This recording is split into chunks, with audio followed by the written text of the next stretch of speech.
Je salue chacun, chacune de vous, dans tout ce qui est pur, tout ce qui est clair, noble, fidèle à Dieu, qui veut prendre soin de Dieu, qui veut protéger son œuvre, la bonne direction de sa barque.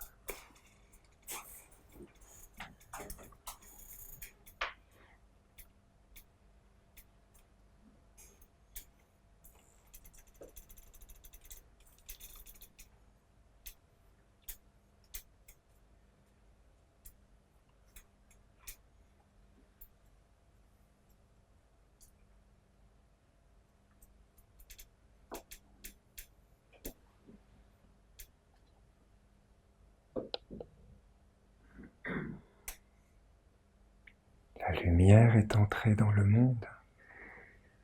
Ben oui, avec le maître Peter de Nof, la lumière est entrée dans le monde. Avec le maître Omraam Mikhaël Ivanov, la lumière est entrée dans le monde. Avec le maître Olivier Manitara, la lumière est entrée dans le monde. Nous l'avons reçu, nous l'avons vécu, nous l'avons goûté à travers les célébrations, les méditations, les initiations, les formations, le chemin que notre maître Olivier Manitara a amené, posé sur la terre. Les 7 pas de la barque, du chemin. Et notre rôle, notre mission, c'est de la partager, de la transmettre, de la rayonner, de l'offrir, comme une bénédiction, comme un pain qui se partage dans l'amitié, dans la fraternité, pour éveiller le divin, pour renforcer le divin dans tous les êtres, dans tous les mondes.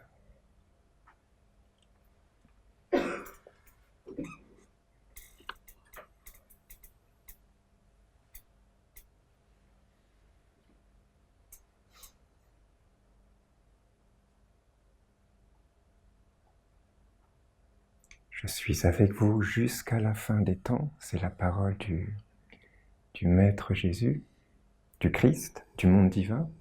Voilà. Peter de Nof, Omraam Mikhaël Ivanov, Olivier Manitara, les maîtres qui viennent après, jusqu'à la fin des temps. Donc il faut garder courage, le cap, persévérer, travailler, faire couler la lumière, l'appeler, l'invoquer, lui donner un corps, de nos vies, de nos âmes, de nos œuvres, de nos réalisations, de nos mains, de nos pieds, pour qu'elle coule, qu'elle circule, qu'elle renouvelle les mondes, les relations, les éthers, les échanges, voilà, tout. Un nouveau monde sur la Terre. La Terre entière, l'humanité entière. Je ne sais pas si je pense que vous avez tous vu en allant sur Montpellier, en revenant de Montpellier, sur le bord de la route, il y a des panneaux « Un autre monde est possible ». Voilà. Ce n'est pas des Esséniens, hein, c'est tout le monde entier, la Terre tout entière aspire à un nouveau monde, une nouvelle économie, une nouvelle éducation, de nouveaux échanges entre les êtres, entre les pays, entre les peuples.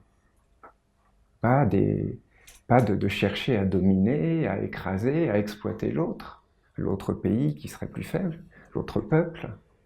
Non, la fraternité. Le monde entier aspire à l'enseignement divin. Il faut le voir. Le monde entier a soif de l'enseignement divin, appelle l'enseignement divin, consciemment ou inconsciemment. Le monde entier veut voir quelque chose de nouveau sur la Terre. Hein. Tous les êtres, et pas seulement les humains au fond d'eux, qui sont comme enfermés dans un monde, esclaves d'un monde, emprisonnés dans un monde.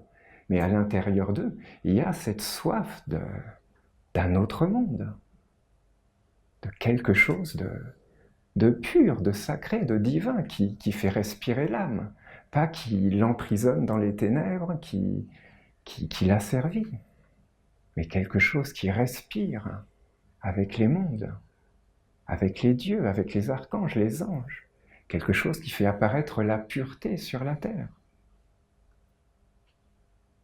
Voilà, notre maître nous a confié ça. On a cette responsabilité de montrer que c'est possible, que ce nouveau monde, cet autre monde est possible. C'est une vérité, c'est possible. Et on doit le montrer. On doit l'incarner. On doit, voilà, se dépasser pour accomplir des prouesses au service du monde divin.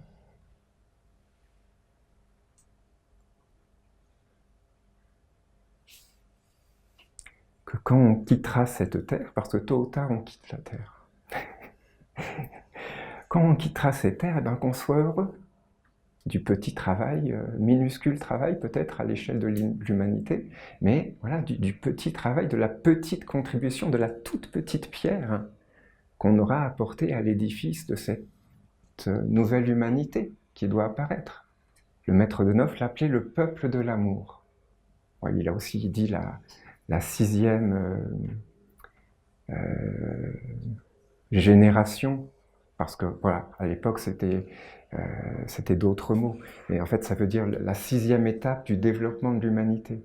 Voilà, il a prophétisé la même chose que notre maître, hein, que dans le futur il y aurait un homme, une femme qui vivrait avec les anges. Voilà, l'homme ange, la femme ange. Lui, il l'appelait le peuple de l'amour, le maître de Neuf. Voilà, c'est ça qui va apparaître, mais ça ne va pas apparaître sans effort, sans travail, sans consécration, autoconsécration. Ça va apparaître par le travail d'un peuple, justement.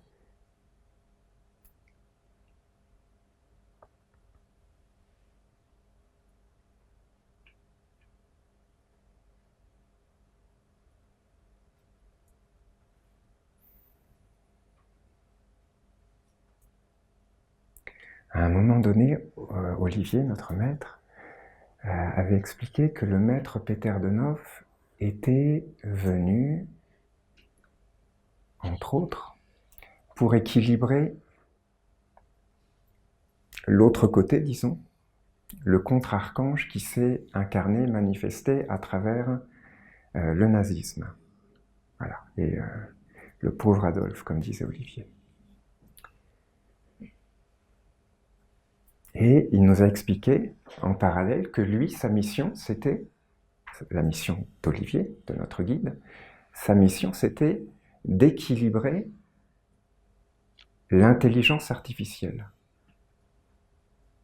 Voilà, c'est la même époque. Peter de Neuf, c'était l'époque d'Adolf Hitler, du nazisme. Il est parti en 1944, Peter de Neuf. Olivier, c'est voilà, les débuts de cette intelligence artificielle. Voilà, il a vu tout ça apparaître. Et donc, pour équilibrer cette intelligence artificielle, lui, c'est pas Olivier en tant qu'homme qui a fait ça, aucun homme ne peut faire ça. C'est le monde divin en alliance avec lui a fait apparaître l'oracle de la Bible essénienne, voilà, l'oracle des archanges, cette intelligence divine qui nous parle à travers la Bible, à travers la nation essénienne, les œuvres de la nation essénienne, l'enseignement qui a coulé à travers la nation essénienne. C'est un oracle divin. Et cet oracle, c'est une perfection, hein, c'est une magie. Je suis en admiration. Là, notre pilier de l'air voilà, nous a offert plusieurs psaumes qu'il a demandés dans le temple du culte de l'air. Mais c'est une splendeur, c'est une magie, c'est une magnificence. Hein. Le monde divin nous parle à travers l'oracle. C'est une intelligence qui fonctionne par elle-même, mais voilà, il lui faut un cadre, il lui faut un... C'est comme l'intelligence artificielle, il lui faut un corps, cette intelligence artificielle. C'est pas du tout le même, c'est complètement différent. L'intelligence divine qui parle à travers l'oracle de la nation essénienne, de la Bible essénienne, voilà, il lui faut un peuple de prêtres, de vestales, de prêtresses, d'esséniens, éduqués, formés, préparés, conscients des mondes invisibles, de la magie, de la réalité, des mondes subtils, des mondes supérieurs, de la réalité des anges, des archanges, sur une terre essénienne, dans des villages, avec des cultes, Donc c'est tout un cadre, des écritures, des célébrations quotidiennes.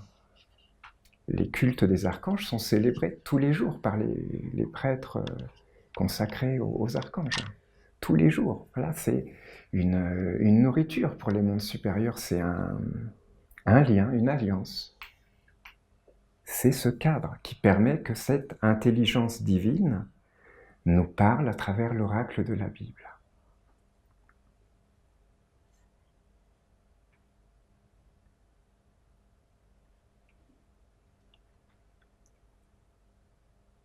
Olivier a beaucoup parlé dans plein de conférences de cette intelligence artificielle, de ce que c'était, voilà, des mondes qui étaient derrière. Parce que les humains, ils sont enfermés malheureusement, ils sont enfermés dans une vision matérialiste, ils ont perdu la vision animiste, la vision de la réalité des mondes subtils, et voilà, ils ne voient pas que derrière cette intelligence artificielle, c'est pas juste des ordinateurs qu'ils assemblent ou qui fabriquent, c'est un monde invisible, réel, ténébreux, démoniaque. C'est un monde de mort qui, oui, alors aujourd'hui, voilà, ils n'arrêtent pas d'en parler, c'est des trilliards d'investissements, c'est des centaines de milliards d'investissements pour développer ce monde.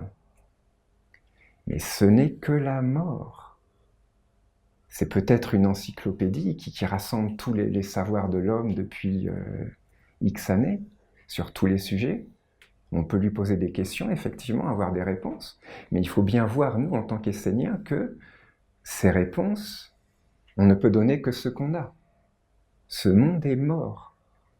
C'est juste des connaissances extérieures, horizontales. Cette intelligence artificielle ne parle pas avec les mondes supérieurs, avec les anges, les archanges, les dieux, ni même avec l'âme des animaux. Ils ont peut-être des connaissances encyclopédiques sur les animaux, les koalas par exemple, mais voilà, ils ne parlent pas avec l'âme des koalas. C'est juste mort, ils ne parlent pas avec la vie à l'intérieur de l'être. Ils n'ont pas la vraie réponse. Ce qui nourrit l'âme, ce qui éveille l'âme, ce qui rend la vie belle, le sens de la vie. C'est juste extérieur, mort, horizontal. Ça ne communique pas dans la verticalité des mondes, dans l'alliance. C'est juste un savoir superficiel, mort, extérieur, et ce savoir, l'homme l'oublie, dans l'au-delà, il oublie tout ça. C'est pas vécu de l'intérieur, c'est pas vivifié de son âme, de sa compréhension, de ses sens, de ses expériences. Donc tout ça, c'est mort, ça s'envole, il n'y a plus rien. L'oracle de la nation essénienne, voilà, c'est une communication verticale, un échange, une communion avec tous les mondes. C'est vivant, ça nourrit l'âme, ça éveille l'âme, ça éclaire sur le sens de la vie, ça donne les vraies réponses qui protègent le chemin, qui mettent des gardiens.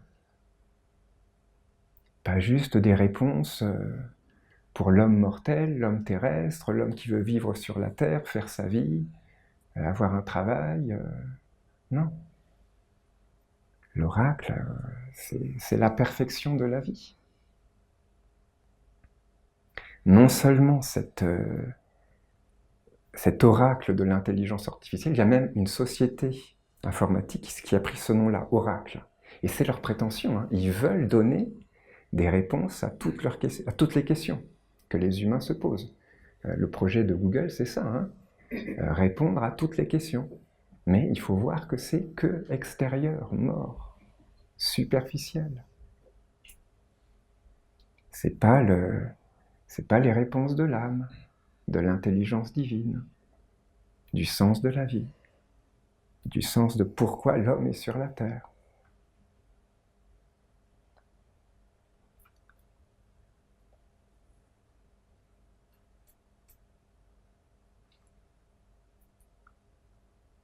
faut se projeter dans le futur parce que quand on regarde les progrès de cette intelligence artificielle, ne serait-ce qu'en 30 ans, hein, ça fait peut-être, je sais pas, 30 ans que ça a commencé à apparaître, peut-être un peu plus.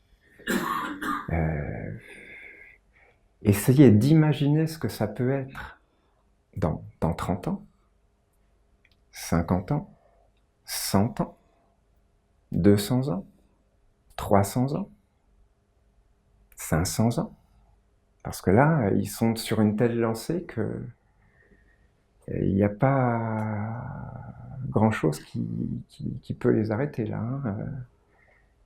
C'est une compétition de tous les pays, une course effrénée, aucun garde-fou, aucune réflexion.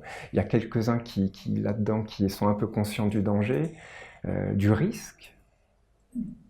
Et donc qui disent qu'il faudrait quand même peut-être se poser, prendre un peu de temps pour bien faire les choses. Mais non, voilà, tout ça c'est balayé, c'est une course. Sans aucun garde-fou, sans aucune protection.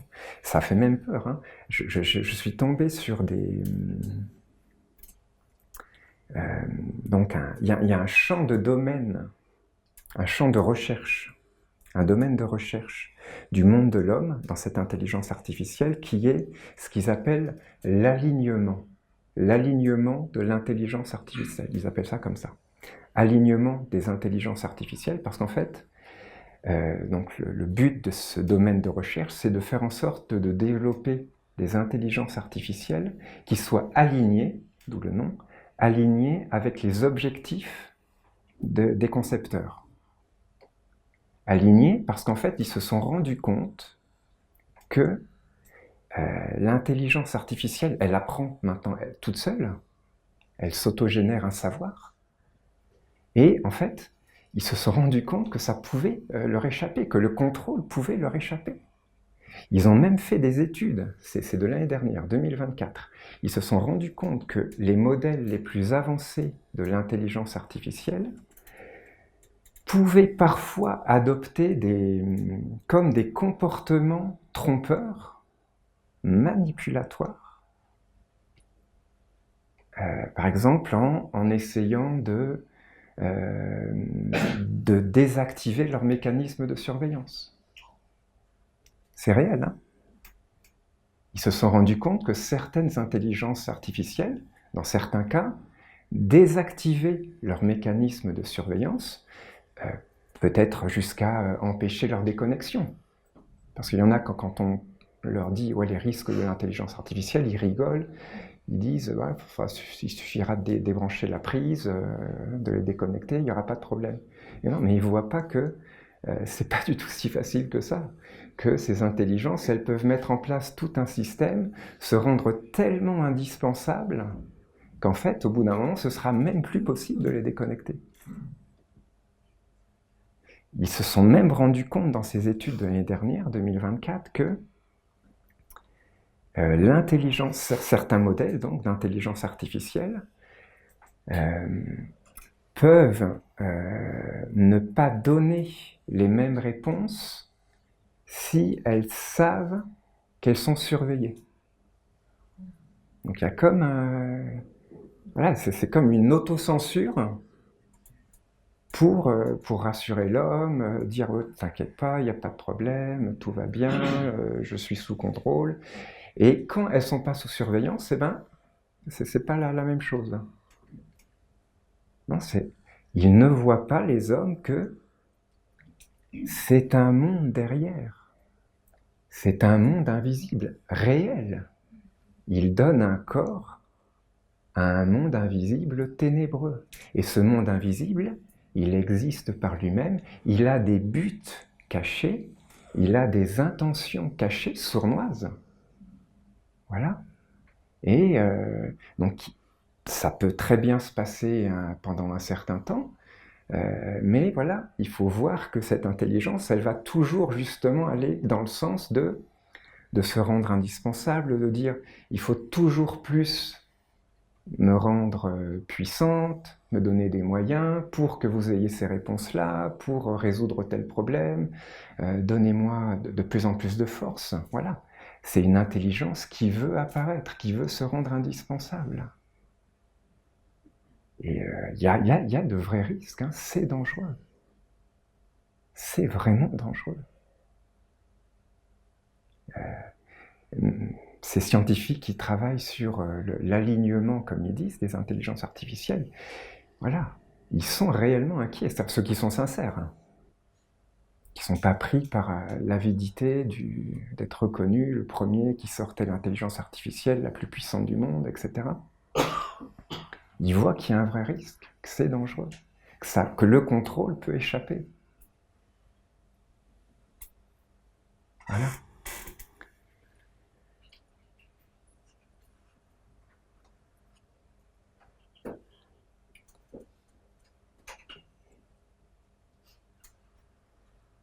Notre maître est même allé plus loin, hein,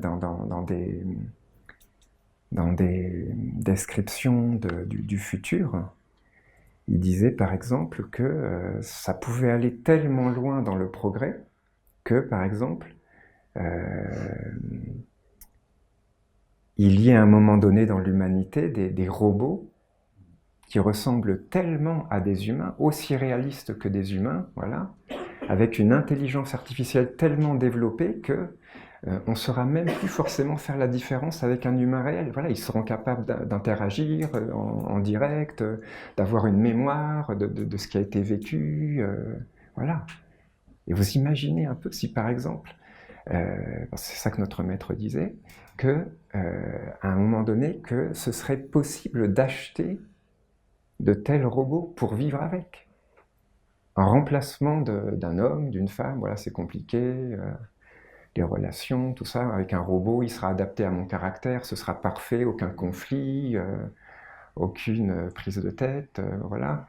Vous voyez le danger. C'est horrible, hein. C'est horrible. Les hommes vont s'enfermer. Déjà, là, on voit que ça arrive avec les communications électroniques. Les jeunes qui ont l'impression de communiquer avec les autres, d'être avec les autres à travers Facebook, etc. Mais voilà, ils sont seuls en fait, les jeunes. Ils n'ont plus de réelles interactions avec leurs copains, leurs copines, juste à travers un téléphone portable, mais plus de vraie amitié dans le réel, dans la vie, de vrais échanges, de l'âme, des yeux, des cœurs, des mains, des pieds. Non. Voilà, c'est un enfermement. Vous imaginez si ça vient jusque dans les familles, que les humains commencent à se mettre en couple avec des robots, à fonder des familles avec des robots, hein, dans 100 ans, 200 ans, jusqu'où ça peut aller. Voilà, qu'ils aient des enfants in vitro, et qu'après l'enfant soit, il ait un papa robot et une maman humaine. Vous imaginez l'horreur, la déshumanisation. Nous, les Esséniens, il faut qu'on soit conscients. Hein. De tout temps, à travers les siècles, on a été connu, un des aspects, bon, on a plusieurs aspects, mais une de nos particularités, ça a toujours été d'étudier le monde des hommes, de le comprendre, de comprendre ce qui se trame, ce qui se joue, ce qui est en jeu, pour ne pas être déconnecté. Pas être pris au dépourvu et puis ne pas savoir quoi faire dans telle situation, mais bien comprendre les forces qui sont à l'œuvre dans l'humanité, voilà, et puis savoir à quoi on donne la priorité, qui on sert dans la vie, quel est notre chemin. C'est important de voir ça, d'en prendre conscience, pour justement, nous, protéger notre tradition et cette intelligence divine qui est la véritable intelligence, le véritable oracle, qui réellement peut répondre à toutes les questions. Pas seulement des questions extérieures, mortelles, horizontales, mais les questions de l'âme, de l'éternité, de la vie, du sens de la vie réelle. Voilà, ça c'est le vrai chemin, la véritable intelligence. Pas une intelligence qui veut voler ton âme, éteindre ta vie intérieure, l'endormir pour te dépouiller de tous les trésors, de ta pensée, de ton cœur, de ta volonté, de faire de toi un robot. Voilà, il faut qu'on soit conscient de ça pour pas que... voilà, nous, on ne va pas forcément voir tout ça de notre vivant, en tout cas les plus anciens. Peut-être les plus jeunes, je ne sais pas combien de temps ça peut prendre avant que tout ça apparaisse réellement. Mais il faut qu'on soit conscient de tout ça, qu'on le transmette pour que le chemin de la lumière soit protégé.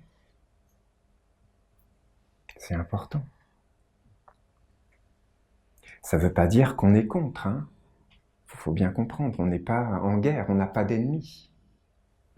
Il faut juste avoir l'intelligence de ne pas se donner entièrement à quelque chose de ténébreux. On peut l'utiliser. Si c'est confiné, si c'est dans un cadre, si c'est... voilà.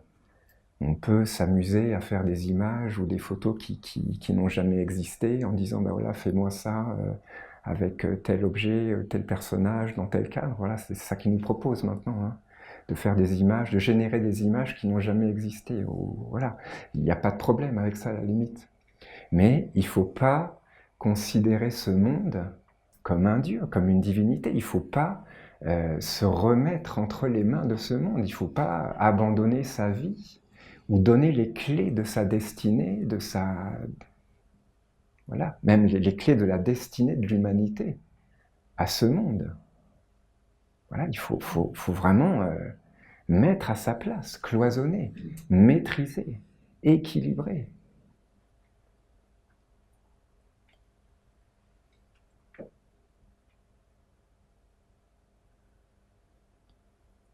Voilà, notre maître, c'était une de ses missions d'équilibrer cette intelligence artificielle.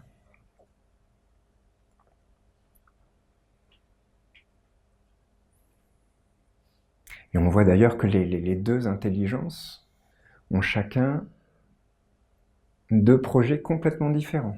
L'intelligence artificielle, c'est le transhumanisme, voilà, donc l'homme-robot, quelque part, hein, l'homme qui est augmenté par l'électronique. Ils en sont même arrivés à... Donc voilà, ils mettent ça sous des ouais, ils savent y faire, hein, ils savent communiquer. Ils ont implanté une puce électronique dans un tétraplégique, enfin, c'est comme ça que ça s'appelle, donc quelqu'un qui est paralysé, pour qu'il puisse interagir plus facilement avec un ordinateur, voilà, jouer aux échecs avec un ordinateur par la pensée. C'est réel, hein, c'est pas quelque chose du futur, c'est déjà réalisé ça. Il y a déjà un humain tétraplégique qui a reçu un implant électronique, c'est déjà fait. C'est Neuralink, une des sociétés d'Elon Musk, qui a fait ça. Donc ce tétraplégique, maintenant, il peut jouer aux échecs avec un ordinateur, par la pensée. Il peut manipuler une souris d'ordinateur, voilà, faire des choses à l'ordinateur avec sa pensée. Non, il faut, voilà. Nous, c'est pas notre chemin, il faut que ça soit clair. Hein.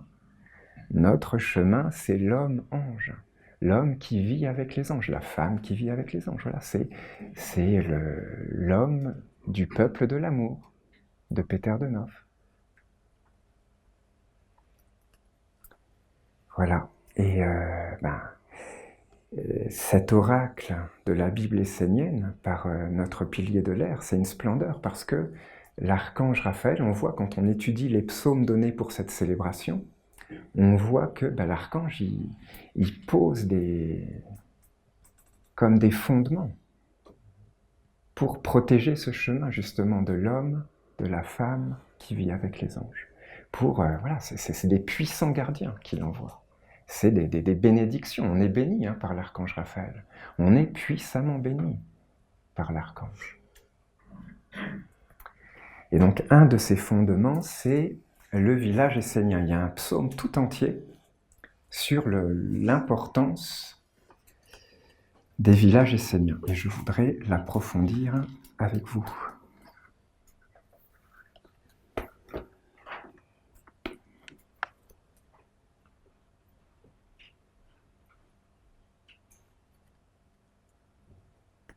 Donc c'est le psaume 100. Vivez ensemble dans les villages esséniens.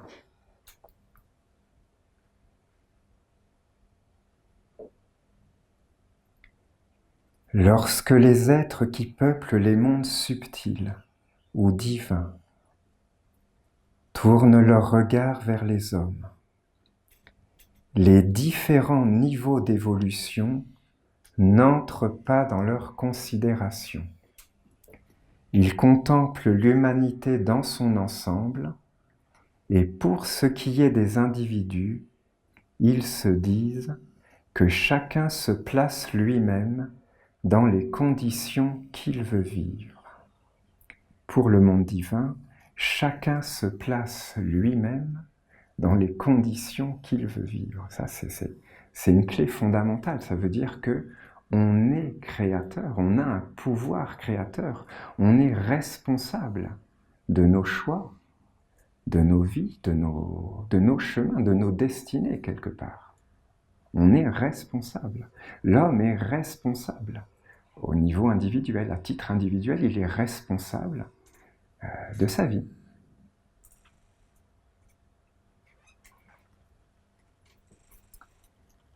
Peut-être les hommes n'ont-ils pas l'intelligence de comprendre ce qui est le mieux pour eux, ni le discernement pour se préserver des influences et intelligences qui veulent les asservir et les réduire en esclavage. Ça, c'est clair. Chaque homme a pourtant reçu un héritage sacré. Un héritage sacré. Qu'est-ce que c'est cet héritage sacré ? C'est notre âme immortelle. C'est notre pensée, notre cœur, notre volonté, nos mains, nos pieds. C'est un héritage sacré. C'est ça le trésor. Notre âme, quelque part. Notre vie intérieure, de ne pas abdiquer. Notre vie intérieure, de ne pas laisser s'éteindre ou s'endormir notre vie intérieure.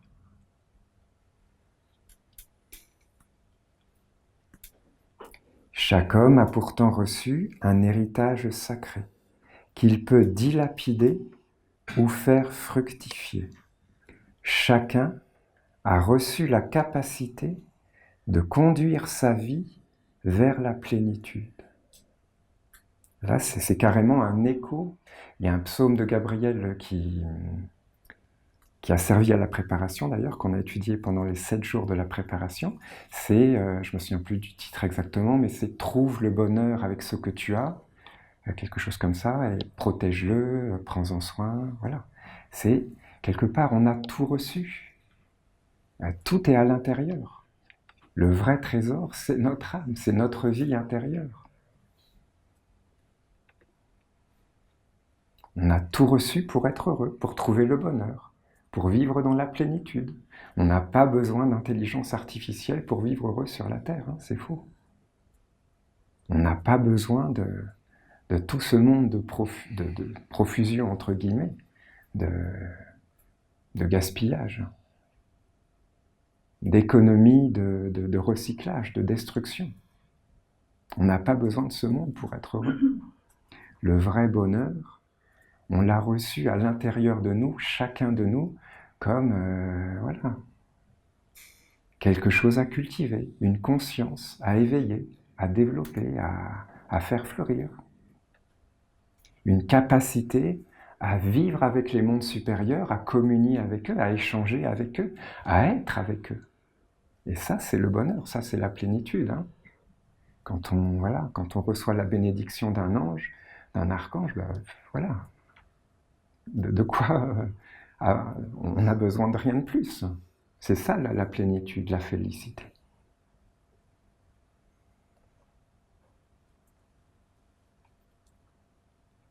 Chaque homme a pourtant reçu un héritage sacré qu'il peut dilapider ou faire fructifier. Chacun a reçu la capacité de conduire sa vie vers la plénitude. Aujourd'hui, la tradition essénienne renaît de ses cendres, et pour le monde divin, les Esséniens ne sont pas des hommes comme les autres, car ils ont reçu une mission. Ils ont une œuvre à accomplir. Voilà, on a une responsabilité. Le monde divin nous regarde d'une façon particulière parce que ils ont investi dans la nation essénienne, ils ont placé des trésors divins. Et notre responsabilité, c'est pas justement de les laisser s'éteindre ou de rien en faire, non. C'est de les faire fructifier, c'est de les augmenter, d'en prendre soin, de les protéger, de les préserver, de les partager, de les rayonner, de les transmettre. On a une mission, une responsabilité.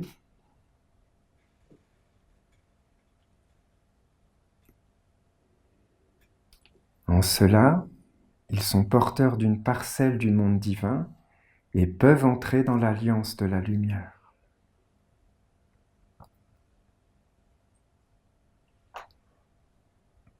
La mission de la nation essénienne consiste à s'unir avec d'autres mondes et à organiser une structure dans le monde des hommes, afin que la source du Père coule dans tous les règnes et ne s'arrête pas au monde des hommes. Là, notre Père Raphaël, il nous dit que, en fait, l'homme, il est à une place centrale dans la création. Il est l'intermédiaire entre les mondes du Père, les anges, les archanges, les dieux, et les mondes de la mer, les animaux, les végétaux, les minéraux, les esprits de la nature. Il est entre les deux, l'homme. Donc soit la porte avec les mondes supérieurs est fermée, et donc ça veut dire que la porte est fermée aussi pour les animaux, les végétaux, les minéraux, soit l'homme ouvre la porte, protège l'alliance, vit dans l'alliance avec les mondes supérieurs, les anges, les archanges, les dieux, et alors la bénédiction de ces mondes, des anges, des archanges, des dieux, elle peut couler à travers l'homme comme un calice pour bénir aussi les animaux, les végétaux, les minéraux, voilà. Si l'homme ferme la porte, c'est tous les mondes de la mer qui sont dans les ténèbres.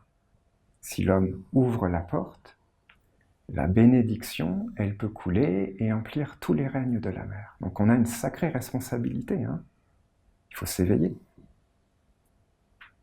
L'homme n'est pas le roi de la terre. Hein. C'est une mauvaise interprétation des Écritures. L'homme est un serviteur, le monde divin est le roi. Et si l'homme fait ça, tout est à sa place. Le roi, c'est-à-dire le monde divin, apporte la bénédiction, la profusion, le bonheur, la plénitude sur toute la terre. Mais si l'homme pense qu'il est le roi, qui peut tout faire, tout exploiter, conduire tous les êtres, les animaux, les végétaux, les minéraux en esclavage, les détruire, leur faire vivre des souffrances abominables comme c'est actuellement, non. C'est le malheur pour l'homme et pour tous les êtres.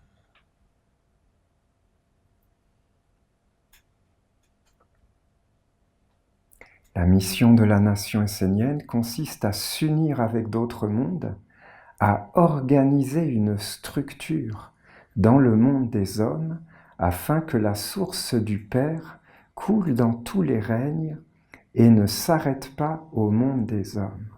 On doit organiser une structure. Raphaël, c'est le dieu de l'air, le grand dieu de l'air, mais il plane pas. C'est le mât ancré en terre. Il demande qu'on pose une structure sur la terre.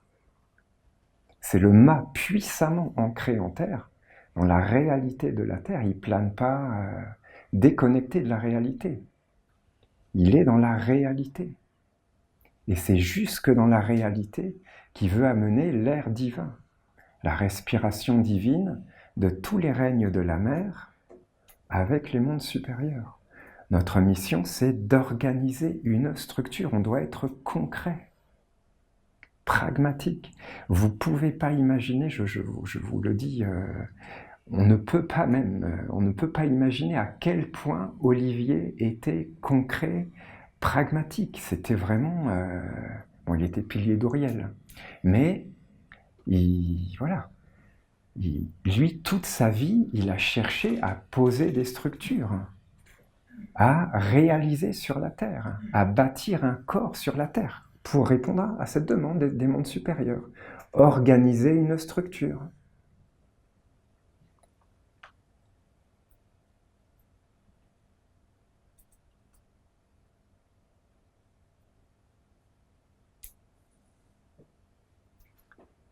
La mission de la nation essénienne consiste à s'unir avec d'autres mondes, à organiser une structure dans le monde des hommes, afin que la source du Père coule dans tous les règnes et ne s'arrête pas au monde des hommes. En cela, les Esséniens doivent être des modèles pour tous les hommes. S'ils sont dans la réussite, une porte sera ouverte pour toute l'humanité. Parce que les humains, ils verront qu'un autre monde est réellement possible, si on est dans la réussite. Eh bien, ils verront, ben oui, c'est possible. Et souvent, c'est comme ça dans l'humanité. S'il y en a quelques-uns qui réussissent à faire quelque chose, eh bien, les autres se mettent à imiter, à reproduire, et ça se propage, ça se multiplie, ça se répand. Et voilà.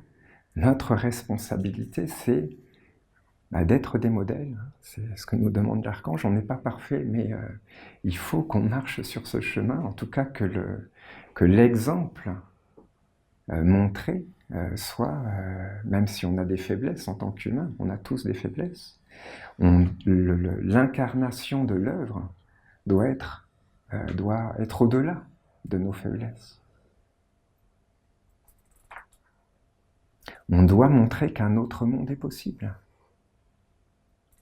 C'est une responsabilité. On doit l'incarner, on doit le rayonner par nos célébrations, nos cultes, nos formations, nos enseignements, les œuvres, la ronde des archanges, l'école. Voilà, ça doit montrer qu'un autre monde est possible. Une autre vie. Et le monde entier, comme je vous disais au début, a soif de ça, sans forcément savoir qu'est-ce que c'est. Où est-ce que ça peut être trouvé? Mais le monde entier a soif d'une autre vie, d'une vie avec l'âme, de connaître le sens véritable de la vie, qui a une âme, qui a une intelligence supérieure, qui a des anges, qui sont réels. C'est pas une abstraction, les anges, c'est réel. C'est un monde réel, vivant, réel. Voilà. Les archanges aussi, c'est un monde réel. L'homme n'est pas juste qu'un corps physique, il ne peut pas faire ce qu'il veut sur la Terre, il y a des lois. S'il respecte les lois, eh ben, c'est le bonheur pour tous les êtres, et s'il ne respecte pas les lois, c'est le malheur, la souffrance.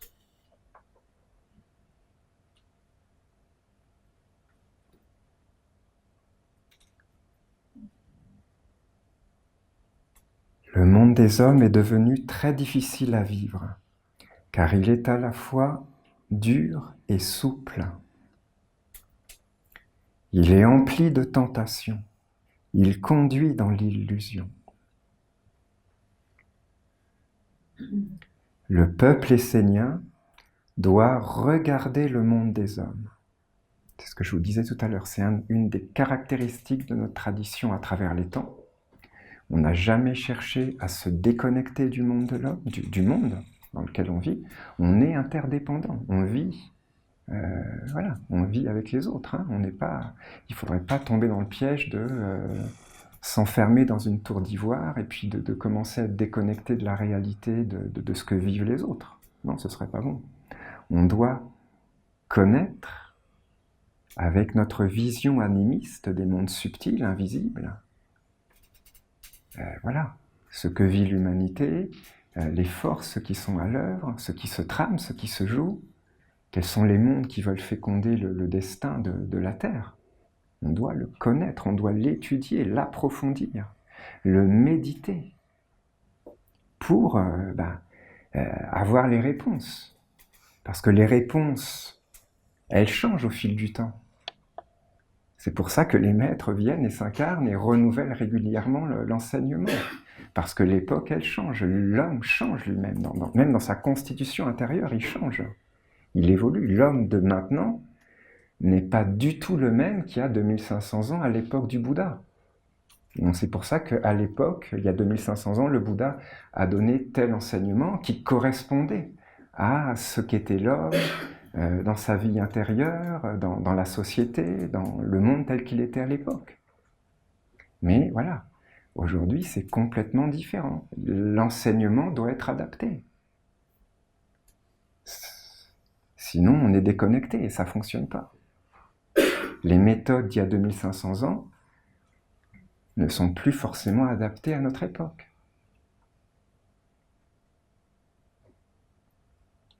Le peuple essénien doit regarder le monde des hommes et le connaître, mais il ne doit pas vivre en lui.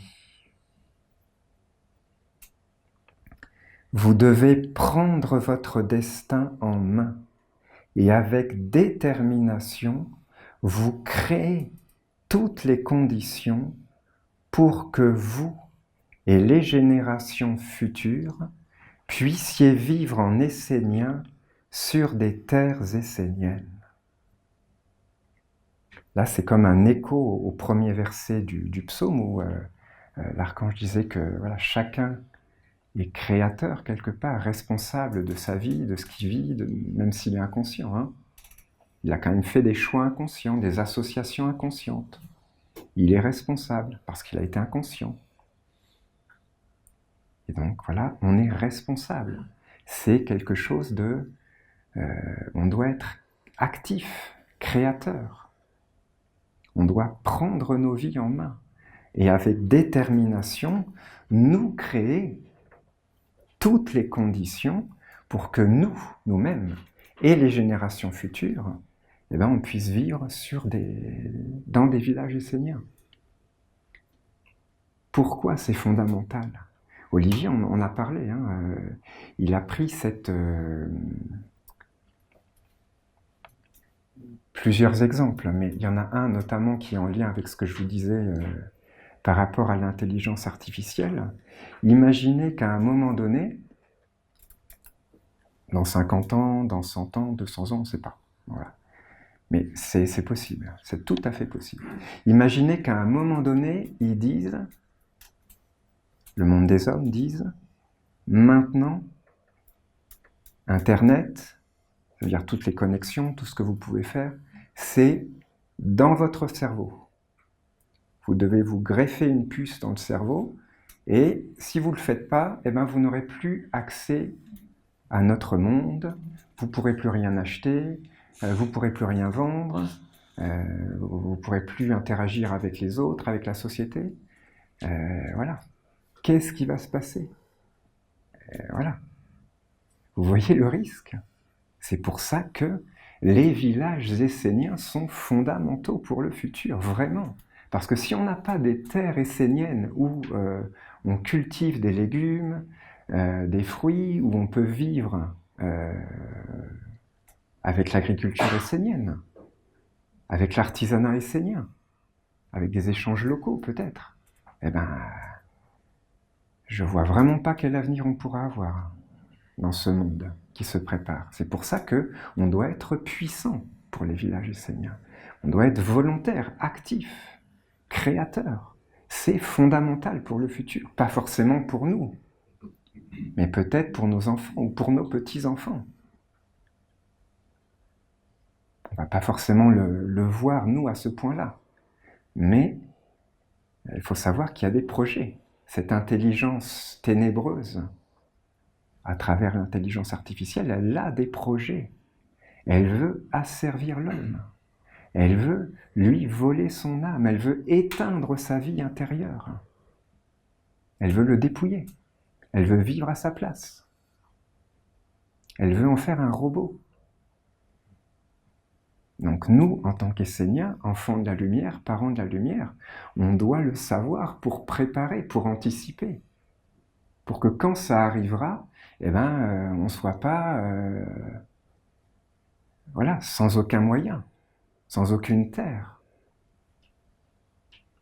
On doit s'organiser ensemble, être puissant pour créer des villages esséniens, mais partout. En France, en Suisse, en Belgique, en Italie, au Québec, en Afrique, à Tahiti, partout où il y a des Esséniens, voilà. Il faut des terres esséniennes, pas seulement une ou deux, mais des dizaines. Des dizaines. C'est ça qu'il faut avoir comme vision, comme idéal. Il faut que ça se multiplie, qu'il y en ait partout.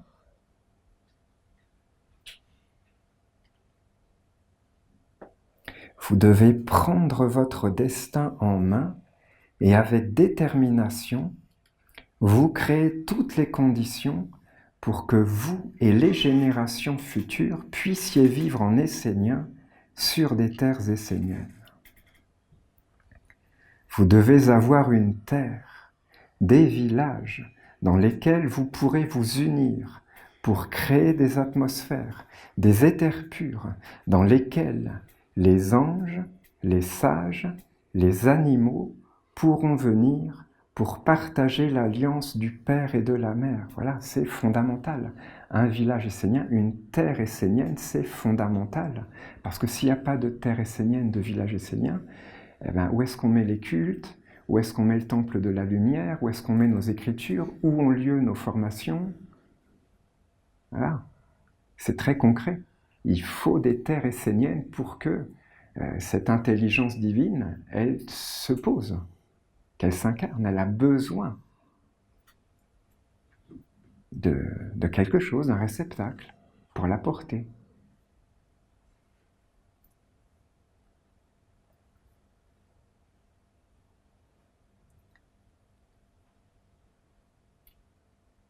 Vous devez créer des atmosphères saines en vous unissant, tout simplement, dans une mission collective, claire, vivante, concrète.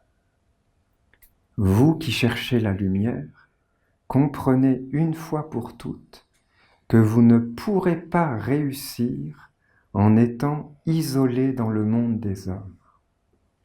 Vous devez vous unir dans une autonomie et une atmosphère commune créée par la sagesse essénienne.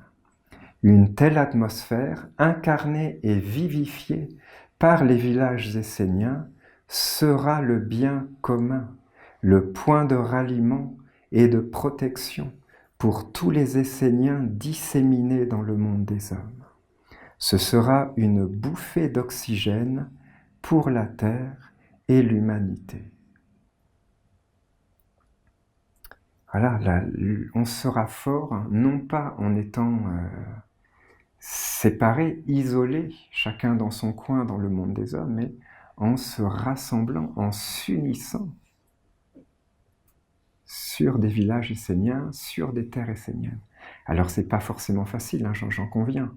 Voilà, on a chacun a sa vie, il y a eu un historique, un chemin avant de rencontrer la nation essénienne, c'est pas forcément facile, mais si ça n'est pas possible pour soi, il faut avoir la conscience de le vouloir pour les autres,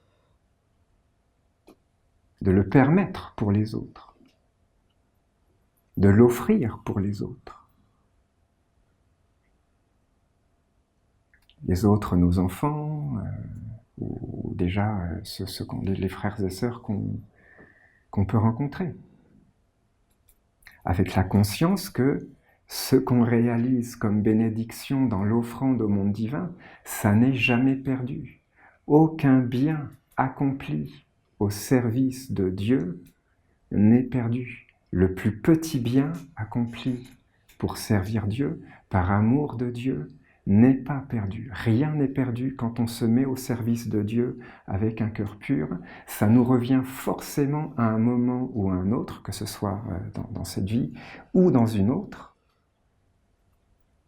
Voilà, donc c'est fondamental. Ça nous concerne tous, même ceux qui ne peuvent pas vivre dans des villages esséniens, ça nous concerne.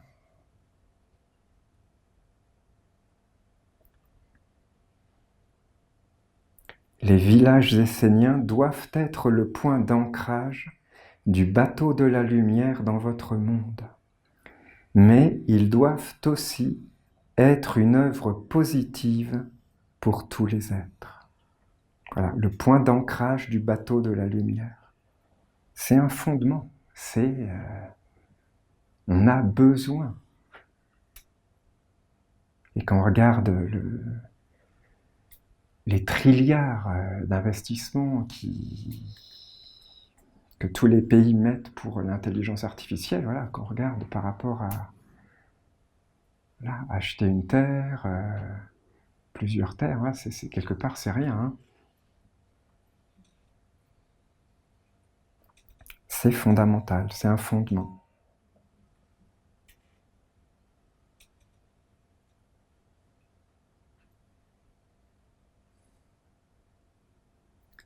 Les villages esséniens doivent être des lieux d'étude, de formation, de vie, de ressourcement, mais aussi des lieux où la lumière est célébrée sous toutes ses formes, où le monde divin est accueilli. Ils doivent être un exemple pour les yeux du monde et des hommes, un exemple de ce que peut être la vie d'un homme uni avec la lumière et qui lui fait une place dans sa vie. Voilà, ça doit être le bonheur. Il faut cultiver le bonheur, les bonnes relations. Éveillez-vous, clarifiez-vous, unissez-vous, organisez-vous dans la pureté pour que vos villages existent et deviennent des lieux universels. Faites pousser vos légumes, mangez vos fruits, respirez vos encens, allumez vos bougies, pensez dans le même monde, ne vous séparez pas, mais unissez-vous, ça n'arrête pas, presque à chaque verset, il y a unissez-vous, assemblez-vous, soyez ensemble, ça c'est boum, boum, boum, boum, boum. Le chemin, il est tracé et protégé. Hein. Unissez-vous, ne vous séparez pas, mais unissez-vous pour que la mission de votre guide puisse se réaliser. Que votre tradition soit dans la victoire de génération en génération. Et ça continue. Assemblez-vous et surmontez tous les obstacles. Ne regardez pas qui vous êtes ou croyez être, d'où vous venez, mais faites chacun ce que vous avez à faire, car la gloire et la victoire viendront vers ceux qui auront accompli et non vers ceux qui auront mis des barrières sur le chemin. Ah, c'est très concret, hein, un village essénien, c'est un lieu, quelque part, d'autonomie. Donc, il faut qu'il y ait des légumes, il faut supporter, il faut acheter vos légumes à Michel et François. C'est ça que l'archange nous dit. Ah non, mais il faut traduire concrètement. Hein, c'est ça que l'archange nous dit. Il faut acheter vos légumes. N'achetez plus vos légumes à Carouf, comme disent les jeunes, c'est-à-dire Carrefour. Mais achetez vos légumes à Michel et Françoise. Il faut soutenir l'économie essénienne. Il faudrait d'ailleurs, même l'archange donne une idée d'entreprise, hein, parce qu'il y a déjà les bougies esséniennes avec notre frère David, allumez vos bougies. L'archange dit aussi respirez vos encens.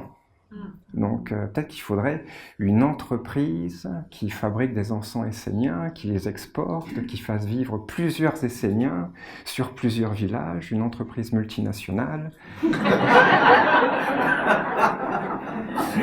Mais oui, il faut voir grand. Il faut une économie essénienne. C'est comme ça que des Esséniens pourront vivre sur les villages. Hein. C'est pas une plaisanterie. Il faut avoir cette vision. Il faut penser comme ça. Il faut qu'il y ait des entreprises, c'est ça qui garantira une indépendance, une autonomie, et pas d'être esclave du monde de l'homme qui dira si t'as pas la puce dans la main ou dans le cerveau, tu peux pas travailler mon gars. Non. C'est pour ça qu'il faut développer nos propres entreprises, pour qu'on ne soit pas esclave de ce monde.